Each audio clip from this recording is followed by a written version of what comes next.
প্রিয় দেশবাসী, আসসালামু আলাইকুম।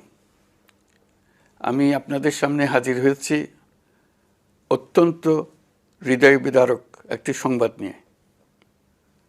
সিঙ্গাপুরে চিকিৎসাধীন জুলাই গণঅভ্যুত্থানের সম্মুখভাগের অকুতোভয় যোদ্ধা ও ইনকলাব মঞ্চের মুখপাত্র শরীফ ওসমান হাদী আর আমাদের মাঝে নেই। ইন্না লিল্লাহি ওয়া ইন্না ইলাইহি রাজিউন। কিছুক্ষণ আগে সিঙ্গাপুরের পররাষ্ট্রমন্ত্রী ভিভিয়ান বালাকৃষ্ণন আমাকে টেলিফোনে এই হৃদয় বিদারক সংবাদটি জানিয়েছেন। ফেসিবাদ ও আধিপত্যবাদ বিরোধী সংগ্রামের এই অমর সৈনিককে মহান রাব্বুল আলামিন শহীদ হিসেবে কবুল করুন, এই দোয়া করি। আমরা সবাই মিলে এই দোয়া করি।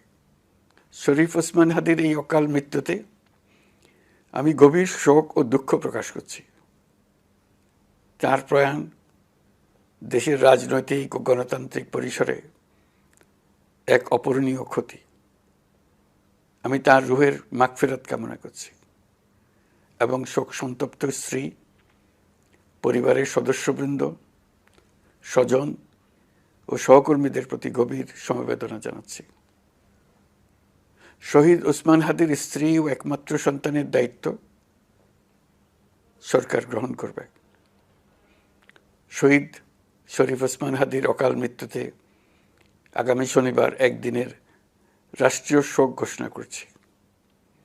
এই উপলক্ষে শনিবার দেশের সব সরকারি, আধা সরকারি, স্বায়ত্তশাসিত প্রতিষ্ঠান, শিক্ষা প্রতিষ্ঠান সহ সরকারি বেসরকারি ভবন এবং বিদেশে বাংলাদেশ মিশনগুলোতে জাতীয় পতাকা অর্ধনমিত থাকবে।